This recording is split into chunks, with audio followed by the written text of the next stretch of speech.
Observem el nostre voltant. Quantes persones veuen els seus drets vulnerats en la vida quotidiana? Posem-nos davant del mirall. És prou justa la nostra societat amb tots els seus membres?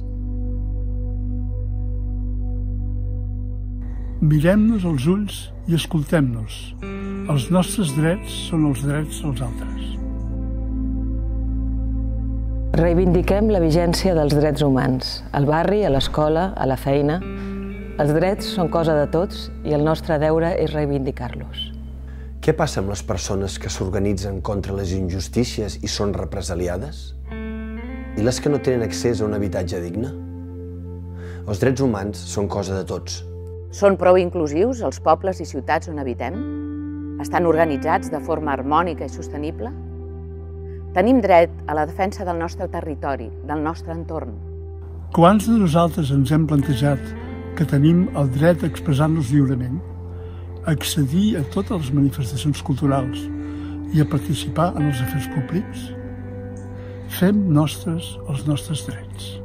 Qui defensa els drets de les dones, dels infants o de les persones amb discapacitat? Què passa amb l'accés a la salut o a l'ensenyament? Els drets de tots són els nostres drets. Ara pots formar part del procés de construcció d'un pla de drets humans a Catalunya. Participa a les àgores que realitzaran per tot el territori i digues la teva per construir el pla de drets humans pel teu país. Estigua't atent a l'agenda de les properes àgores i anima't a organitzar fòrums de debat al teu entorn. Ara podem enfortir els nostres drets amb el Pla de Drets Humans de Catalunya.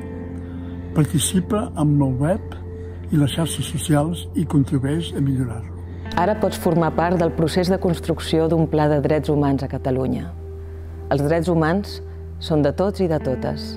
Fes-te'ls teus. Participa.